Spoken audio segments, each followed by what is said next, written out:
this is going to be a very special episode because we're going to be doing a neurolinguistic astrology chart reading for Miss Aaliyah live. And Aaliyah died 22 years ago, a couple days ago, on the 25th of August, 22 years ago on 2001. And she was 22 when she passed, and so 22 years have passed as well. And she holds a very special place in my heart because the very first dance performance I ever did with my best friends Rachel, Jen, and Laura for our school was to "Are You That Somebody" by Aaliyah with the baby in the background and Timbaland. And I have since relearned about Aaliyah, and I actually came to note that her death came. It's a very suspicious death, that one, and we're going to go over it because we're going to be doing both a birth chart reading as well as a death chart reading for Miss Aaliyah, the Princess of R&B, and definitely her music is something special. Her voice was something very special. One in a million. Age ain't nothing but a number. There's a whole thing with R. Kelly as well, which I think we can kind of go into as well, because that's also relevant to I think how women can be abused, those who are very Venusian. Aaliyah has a lot of Venus placements in her chart, and we're going to get into all of that stuff, and just as also a way to give homage and ode to Aaliyah. I still miss you, girl. You still have influence on me. And this idea of being a dancer, she graduated with a 4.0 average. She's just this idea of striving for artistic expression, but also this level of having a framework around it so that it's something that is tangible and something that can be received. And I relate this to the comic book that I am creating right now, The Dragon Warriors. And this is where this all ties together, because when I went to Winnipeg to go retrieve the original manuscript, which I wrote when I was 14 in 1999, before 9/11. It's so strange how this all kind of goes together, because Aaliyah died 2 weeks before 9/11 happened, and the timing of her death, it's just so ominous what happened. And so we're going to go over her birth, her grand trine, her talent, the beauty that was her life, and the spirit that she is, and her time of transition, and if there's any clues that this can give us in terms of how we can help us navigate this crazy reality that we find ourselves in right now. So without further ado, let's get into the presentation. Okay, Starseeds, as you can see, I have a very video game 8-bit neurolinguistic astrology live, a birth and death chart reading for Miss Aaliyah, because the way that my lens is when it comes to this reality that we're in is that it's much like a video game, and there's a main quest where it comes to, protecting our loved ones and our home and our land and all of the good things in life and the organic. And there's also the shadow side that we have to navigate within ourselves, but also on a larger scheme, understanding what the main mission is for all of us as a human family, and then all these distracting side quests that can kind of get in the way. And I think that there are certain incarnations or certain lives that are lived that give us intel in our own stories as we live them out to get empowerment to really see what is happening, what is really going on as we navigate through everything.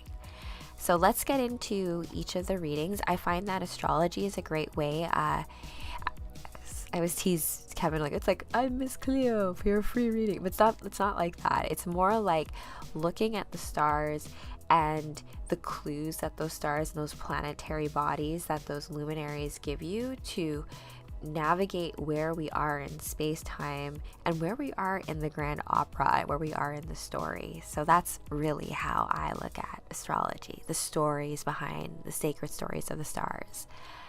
So let's go into the agenda just so that we keep ourselves organized, because I can just go on tangents and be like, what was I talking about? And which is why I even with my show, the Truth, Beauty, Freedom, and Love show with my guests, we try to keep to an agenda so that we don't end up talking for like 3 hours. We could do. All right, so the agenda, we have, who is Aaliyah? I'm sure that you youngsters out there don't really know who Aaliyah is. She's like before Beyonce. She is before everything. And that dance video, I'm gonna relearn it tomorrow, and I'm gonna hopefully do it in front of the TV. Like it's like you'll see. So who is Aaliyah, and this whole storyline behind how she's affected me as a dancer, how she's affected me as an artist, as well as the importance of music as it comes to realities and reality building and world building. And then we're going to get into a birth chart reading of Aaliyah, and then a death chart reading of Aaliyah's. And then we're going to go into some conclusions and theories that I have about what happened in the music industry and what has kind of come out as a result of this being 22 years ago. And we're coming up to, I guess, a 22-year anniversary of 9/11 as well. Okay, so let's get into the story. I'm going to go into out of the screen so I can talk to you guys personally. So Aaliyah, I have a magazine. I'll probably cut it into the edit that I reshare, but this magazine talked about Aaliyah's death, and it never occurred to me as I was going through it, like when Aaliyah had passed when I would have been 14. So this is all interestingly synchronistically tied together, because I wrote the original Dragon Warriors Book 1, The Battle for Mount Olympus, in 1999 when I was 14. And so Aaliyah also died at this time in August of 2001, before the two towers fell. And I have very vivid memories of when the two towers fell. I was in grade 9, and the teacher had wheeled in this TV, and we watched the whole thing. And it's such a crazy thing. I was talking to Kevin about this. Like, we wouldn't have really known that this had happened unless we were watching this whole thing on TV. And so the power of that medium, right? The power of moving pictures, the power of light and sound to create a story in our minds, because what we see as we create those stories doesn't happen out there. It happens internally. And so how we have evolved over time to, CGI and video games and VR, all these different ways in which we are crafting stories to share what our internal world looks like to others, that is all amped up since that time. And things have changed over that time too. We had a lot of military enforcement. Travel was never the same after 9/11 happened. And as it comes to Aaliyah, her music was apparently stifled or blocked. Her uncle was actually also her manager. That can always get a little bit tricky as well. And Aaliyah's also Gladys Knight's niece. That's interesting. So there's some DNA genetics of being really talented, and we're gonna get into the strange circumstances of her death in a moment. But before we get into her birth chart, my personal relationship to Aaliyah's music is, yes, Are You That Somebody, when it's like the first dance performance that me and my friends in the basement, we like got together, and how we would learn dances. Like, this is in Winnipeg, right? We don't have like cool dance classes like we have here in Toronto to like learn the choreography of things. So she has this video where she does a lot of these cool like dance moves, and there's this ending scene where she does like heels with like partners. And so we did the whole thing. We learned the whole thing. We used each other as partners, and we performed it for our school. We got like huge ovation. It was great. And it was like my first taste of putting together a number and doing that, even though I borrowed those moves from Aaliyah. And those moves I still keep to this day to freestyles that I do as my body language as an artist, as I dance and stuff. So I've realized, along with video editing, there's a way of weaving that together to tell a story that's a bit more cohesive, to speak about the more ineffable themes of things like beauty and truth and freedom and love. And that's all kind of thanks to like influences like Aaliyah. And this birth and death chart reading is just a way to bring light to this beautiful soul was taken just like way too soon, and I would have loved to like collaborated with her in some sort of way, had things maybe in another universe. We are great friends, so maybe that's why we're doing this right now. So I miss you, Aaliyah. Rest in power. All right, so let's get into her birth chart.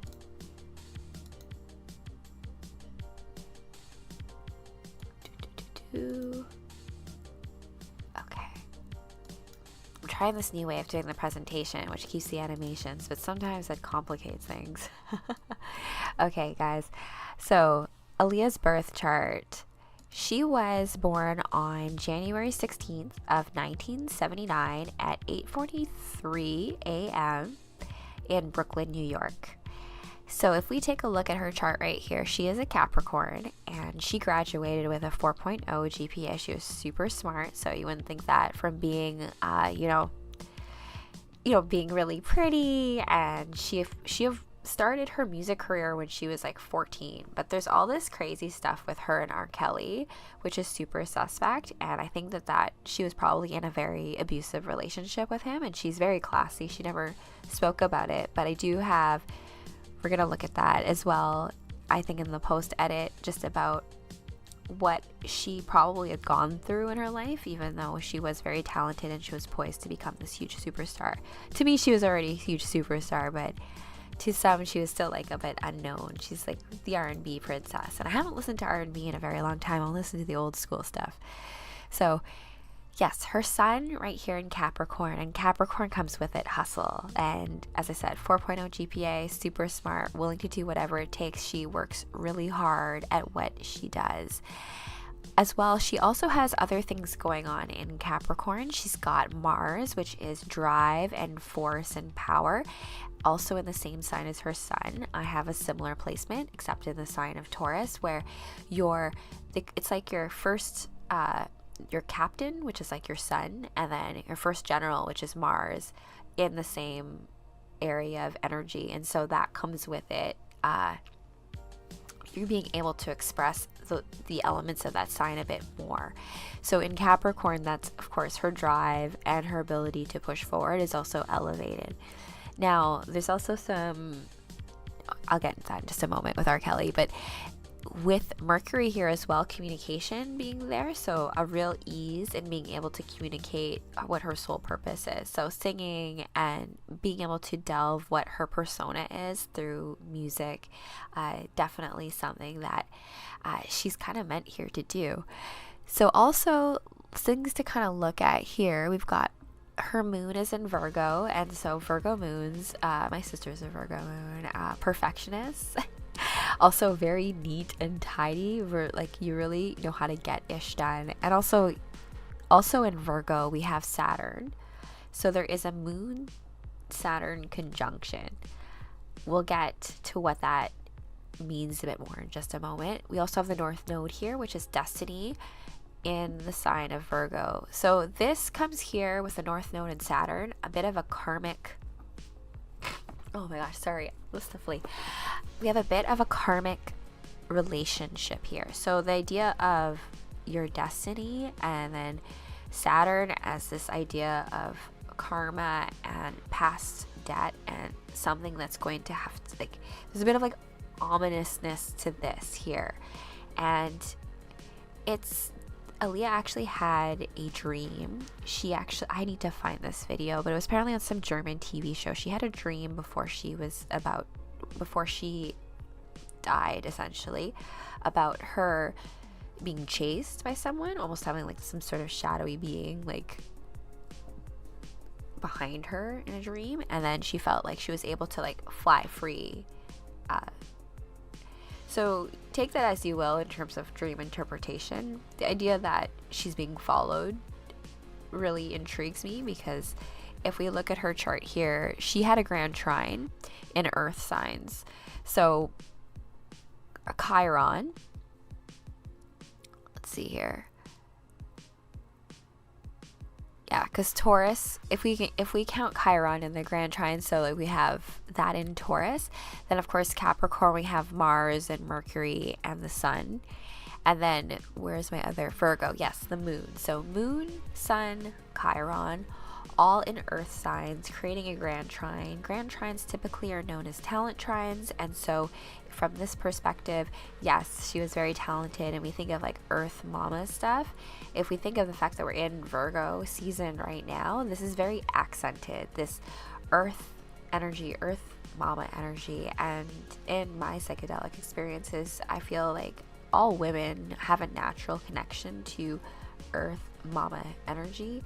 These archetypes that have been solidified through stories of old, through generations, that each of us has the potential to, as women, to step into and fulfill for our greater human family, is kind of seated in Virgo.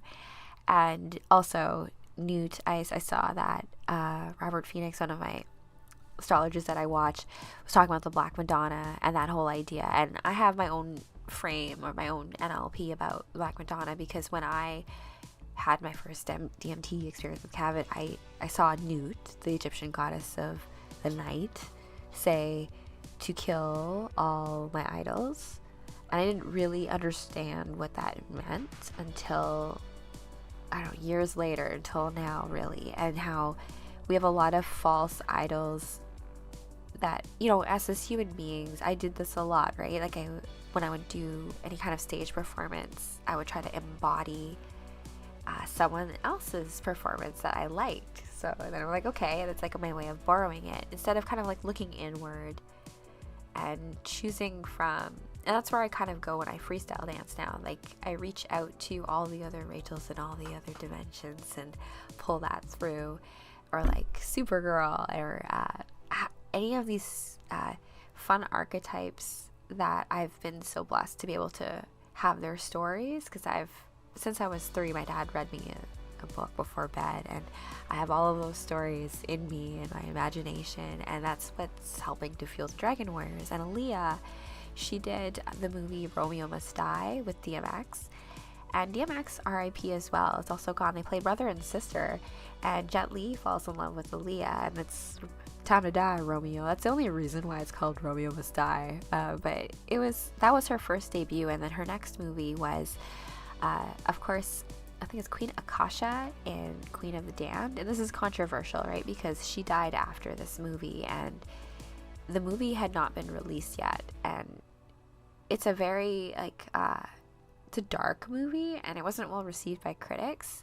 But I think even more interesting, she was supposed to be in the Matrix sequels, but of course never happened, right? Because she died. But in terms of this, there's definitely some karmic influence with Saturn and Destiny and Virgo and the Moon all being there. How that expresses is very dependent on the fact that of other forces that are around, right? Because we can't just, that's the reason why we do synastry as well, right? When we as like a planet, we bounce off others. So other things to look at here is that she I lost my train of thought, sorry. We have Leo here as well. Jupiter is in Leo. That's expansive, and in the sign of Leo being a performance aspect, we can see that there. The other thing I wanted to note was that she is a true artist in the sense of having a lot of Venetian aspects. So in terms of planets being ruled by Venus, we have Libra and Taurus, but the idea that Virgo being this sign of femininity and Venus is very much expressed. I have to get into a later update as to how she is very much Venetian in the sense of planetary rulers and planetary placements in terms of where they're exalted. When we're talking about Venetian energy, we're talking like artistic relationships. And so relationships, if we look at where Venus sits here, right here on her midheaven, relationships are very involved with what her work is. And her relationship with R. Kelly, I was looking into this, and they apparently got married in 1994.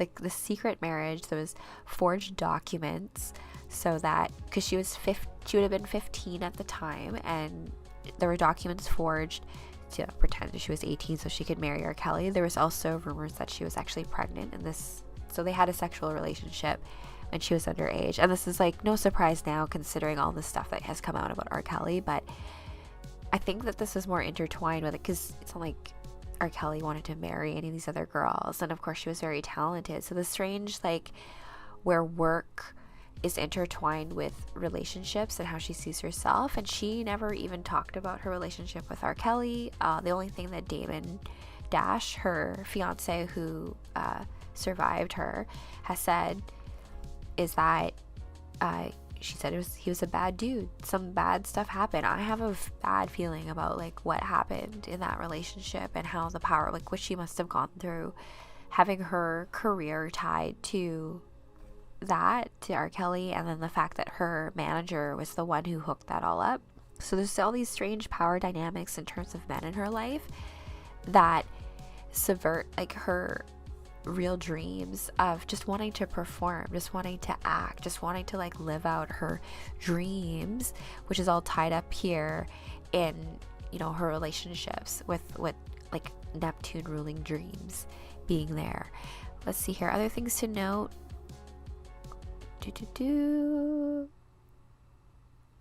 Well, for now, I'm not going to go into much more. I don't want to go too late or be too long-winded. I will probably have a bit more of an article going into more depth the aspects in Aaliyah's birth chart, which probably give us insight into her life. But now we're going to go into her death chart. And I know the exact details of her death chart just because it was publicized. And the circumstances of her death are super sketchy.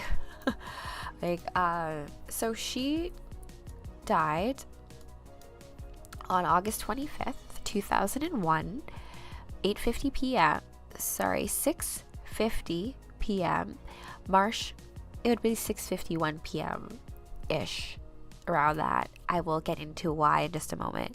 Marsh Harbor in the Bahamas. So there was an actual airport that took off with Aaliyah and 8 of her friends, and it crashed 1 minute later after takeoff, and everyone died.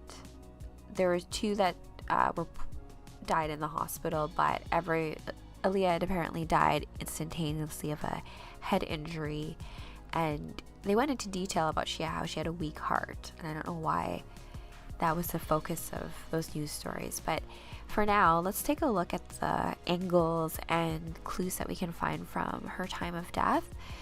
So she died, when we look at time of death, it lines up the rest of the chart, right? So that's where the housing system comes into play. And if we see here 12th house now has Neptune in it, and in the sign of Aquarius, with the ascendant being right there because of the time of death. And then we have Chiron here as well, which is representative of past moons from past lifetimes being resolved. So not sure what that means just yet. Other things to note here are the North Node is in Cancer, as well as in Gemini and Sagittarius, which I've said in previous conversations that they're like gates to this reality. That's my opinion. They're gates where like we traverse. So in other death charts, you will notice that there tends to be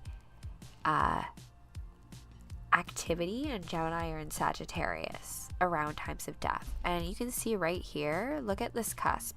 The midheaven and the moon are right on the last degrees of Scorpio into Sagittarius. So just where this little transitory point, we've got the moon, as well as, let's see here, the 10th house, 9th house. So a cusp, a transitory action at this point, as well as Pluto is making this really hard aspect to, oh wow. Yeah, Pluto is making a really hard aspect with Saturn. So we have that gate open of Pluto, the ruler of the underworld, and Gemini with Saturn, ruler of karma and time and all of that. Oh man, I am so sorry, Aaliyah. It was said that she didn't even want to get on the plane. She was given sleeping pills by a friend. I don't know. And that plane, she had just filmed the video Rock the Boat. And I don't know why there was like a big rush for them to get back to Miami, but she didn't want to go. I think she thought it was sketchy, and you know, your intuition, right?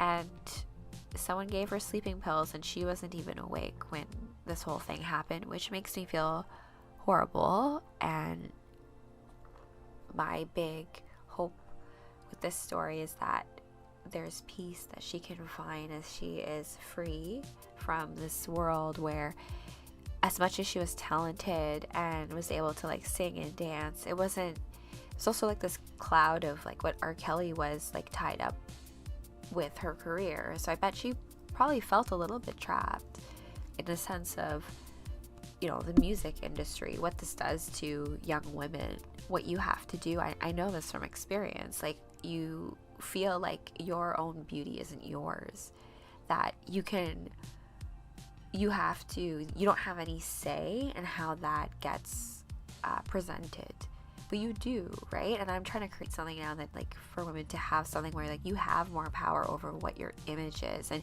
she did craft that image for herself, right? She like had like, I love her vibe. I used to emulate what her, you know, like the little tank top and like the baggy pants and like bandana, like, sick. She's so pretty. I loved her so much. But I just mean that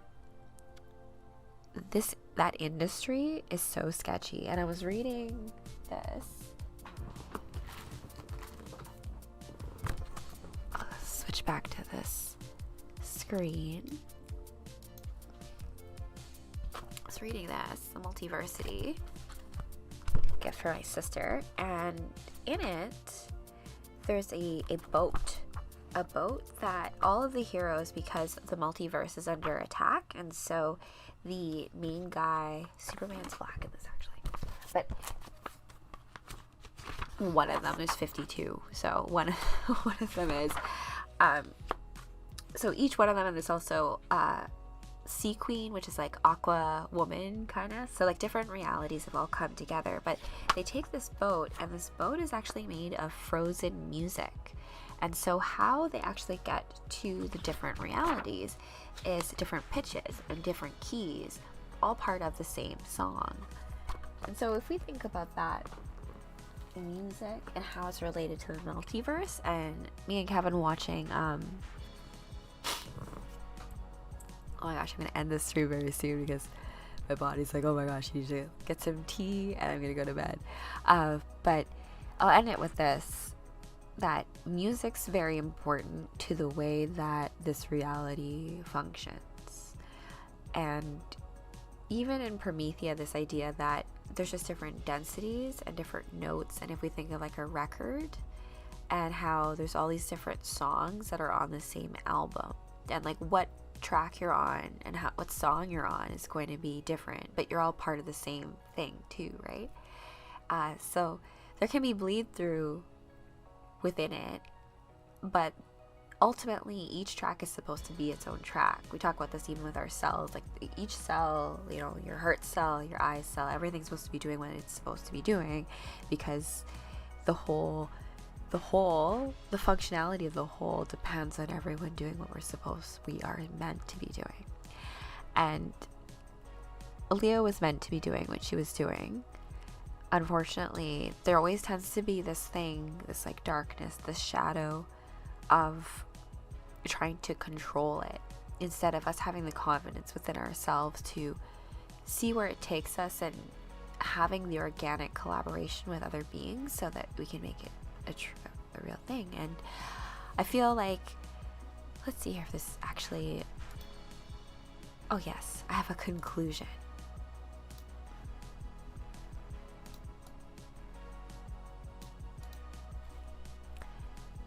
We came here as beings to live out a specific storyline. What that is and how that comes to fruition in those that come into our lives that help that express is up to us to weave through and uncover and discover.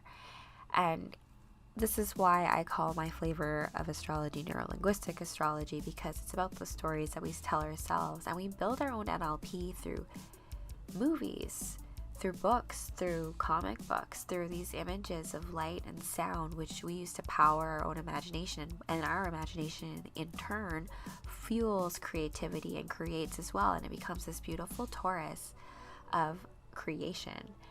And I feel like Aaliyah didn't even get a chance. She would have been 44 now, and I'm 38. Like, it just, I feel like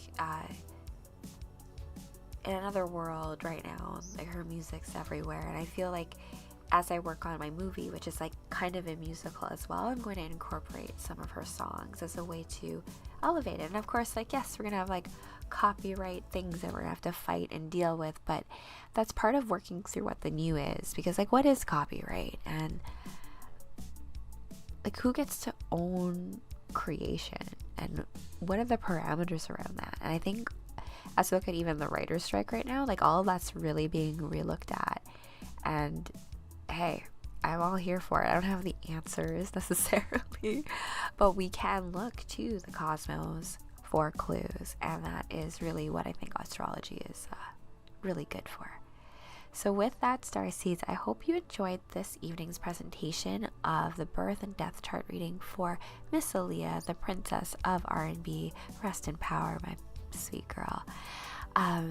For more neurolinguistic astrology, please find me on my website. I will drop a link in the description and the show notes below, and you can book a reading with me on Thursdays and Fridays. Fridays are very special because they're Venus Fridays, and they are pay what you can with a minimum donation of $13. So that's pretty special. I mean, it's also like based on time slots, but I will leave a link to that also in the description below. And so wherever you reside in the cosmos, my friends, I hope that you have a beautiful day, evening, lunchtime, siesta, wherever you are in the cosmos. Have a beautiful one. Goodbye.